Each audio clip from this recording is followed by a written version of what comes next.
दोस्तों ये तो आप सभी बहुत अच्छे से जानते होंगे कि 1965 की भारत पाकिस्तान के बीच हुई लड़ाई में कौन सा देश जीता था। दोस्तों इस युद्ध के बाद से ही भारत धीरे धीरे एक सुपर पावर देश के रूप में उभरा था। लेकिन क्या आप जानते हैं इस युद्ध में भारत को कितनी कठिनाइयों का सामना करना पड़ा।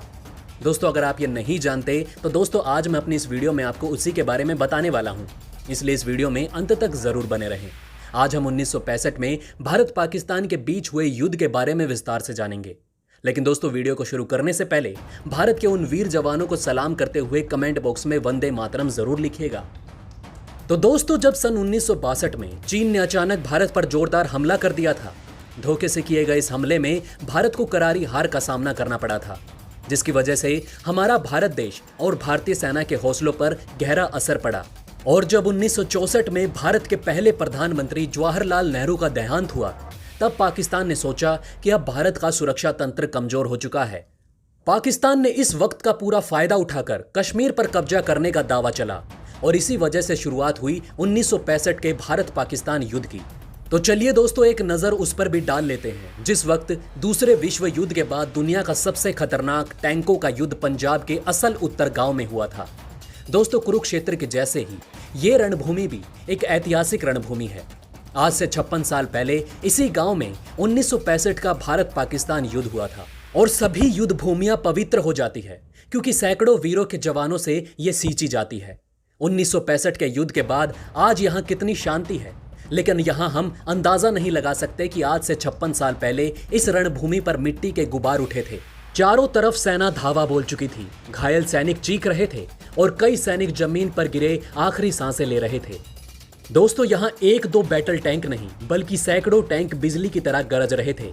1965 के युद्ध में बहुत बड़ा अहम किरदार निभाया था लेफ्टिनेंट जनरल अरबक सिंह ने, जो कि उस वक्त हमारी सेना के पश्चिमी कमांड के आर्मी कमांडर थे।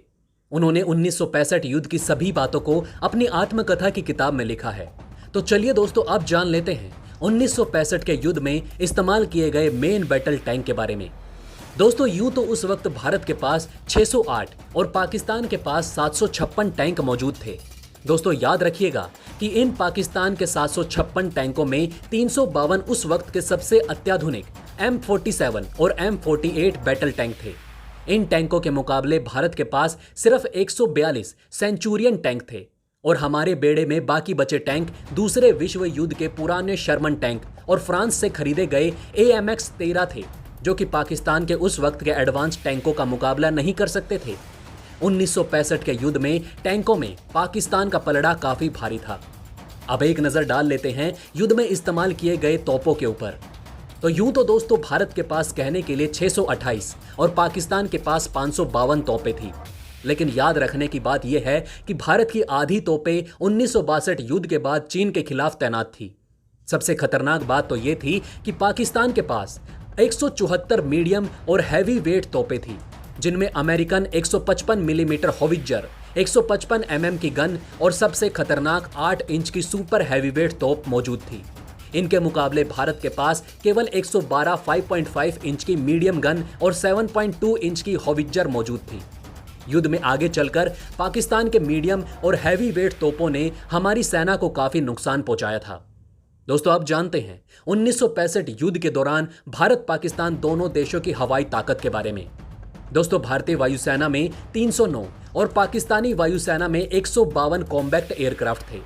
हालांकि पलड़ा भारत का भारी लग रहा है, लेकिन याद रखिएगा कि भारतीय वायुसेना की आधी टुकड़ी चीन के खिलाफ तैनात थी। अगर विमानों की ताकत देखें तो पाकिस्तानी वायुसेना के पास एक squadron F-104 star fighter supersonic Mach 2 jet मौजूद थे, जो कि उस समय के दुनिया के सबसे आधुनिक विमान माने जाते थे।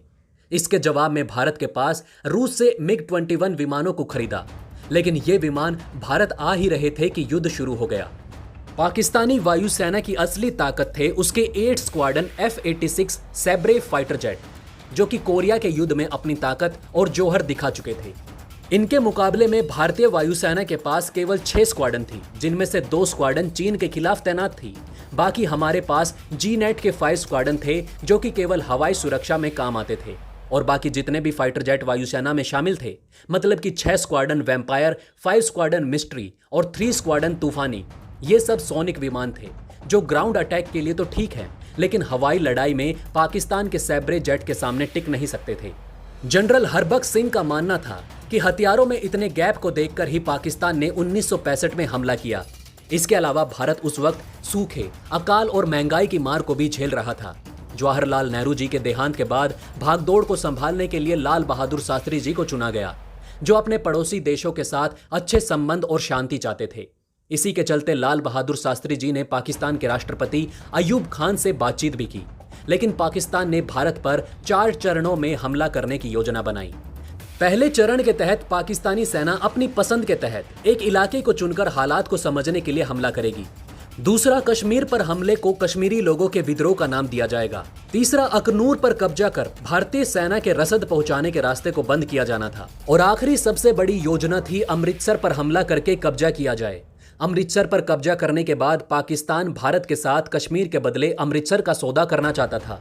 दोनों देशों की सेना सीमा पर गोलीबारी कर रही थी। भारत पाकिस्तान की बढ़ती जा रही लड़ाई में अमेरिका और ब्रिटेन दोनों ने हस्तक्षेप किया। अमेरिका और ब्रिटेन के दबाव के बाद दोनों देशों के समझौते के लिए तैयार होना पड़ा। 30 जून 1965 में पाकिस्तान ने कच्छ सिंह समझौते पर हस्ताक्षर कर दिए और अपनी सेना को कच्छ से पीछे वापस बुला लिया था। पाकिस्तान कच्छ में हुई लड़ाई को अपनी जीत मान चुका था। इसी गलतफहमी में जी रहा था पाकिस्तान। उसे भारत की ताकत का अंदाजा लगाने में बहुत देर हो चुकी थी। पाकिस्तान की गलतफहमी की वजह थी अंतर्राष्ट्रीय समर्थन। उस वक्त पाकिस्तान के रिश्ते अमेरिका, ब्रिटेन, चीन और रूस के साथ काफी मजबूत थे। पाकिस्तान के राष्ट्रपति अयूब खान को यकीन था कि युद्ध के हालातों में ये देश पाकिस्तान का साथ देंगे। कच्छ सिंह समझौते को पाकिस्तान अपनी जीत समझ बैठा था और भारत पर बड़े हमले की तैयारी शुरू कर चुका था। पाकिस्तान की 8 अलग अलग फोर्सेज भारत पर हमला करने के लिए आगे बढ़ रही थी। आधुनिक हथियारों से लैस पाकिस्तान की 8 फोर्सेज कश्मीर के कारगिल, गुरेज, तिथवाल, उरी, गुलमार्ग, श्रीनगर, मंडी, राजौरी, मेंढर, पुंछ और नौशेरा में घुसपैठ शुरू कर चुके थे।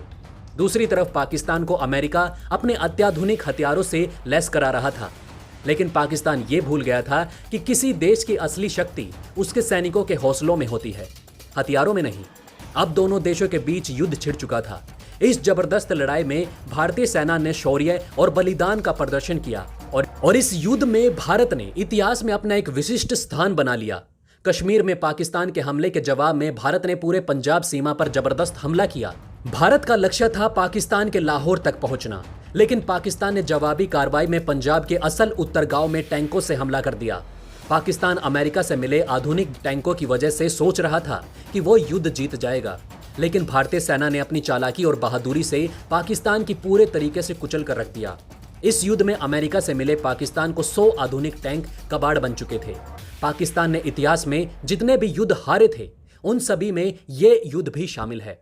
हमारे देश के भारतीय वायुसेना ने अपने लड़ाकू विमानों की मदद से पाकिस्तानी सेना को जहां की तहां रोक दिया।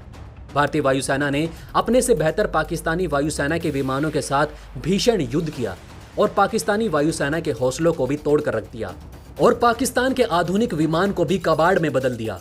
उधर भारतीय नौसेना ने भी अरब सागर से पाकिस्तान को खदेड़ दिया। 22 सितंबर को संयुक्त राष्ट्र सुरक्षा परिषद ने 23 सितंबर की रात 12 बजे से युद्ध को रोकने का फैसला लिया।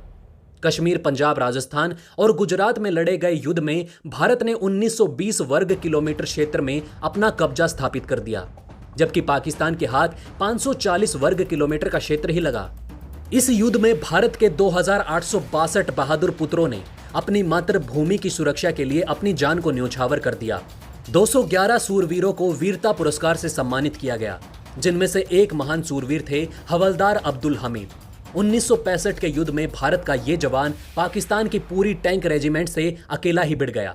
इन्होंने अकेले ही आरसीएल गन से पाकिस्तान के 7 बैटल टैंक तबाह कर दिए, लेकिन अंत में ये भी पाकिस्तानी टैंक का ही शिकार बने और अंतिम सांस लेते वक्त भी अपने अधिकारियों को सैल्यूट कर जय हिंद कह गए। इस महासूरवीर को परमवीर चक्र से सम्मानित किया गया। पाकिस्तान को भारत से बुरी तरह से मिली हार से उसे मुंह की खानी पड़ी और उनका हौसला भी मिट्टी में मिल गया था। दोस्तों, 1965 युद्ध का 56 वर्ष पूरे होने वाले हैं और ये समय है भारत देश में रहने वाले सभी भारतवासी एकजुट रहकर इन योद्धाओं को याद करें, जिन्होंने देश की सुरक्षा और भारत के सिद्धांतों के लिए खुद को कुर्बान कर दिया। इन वीर सैनिकों के लिए दोस्तों कमेंट बॉक्स में जय हिंद जरूर लिखिएगा इसी के साथ मैं मिलता हूं आपसे ऐसे ही किसी अगली वीडियो में। तब तक के लिए हमारे चैनल पर बने रहें। धन्यवाद।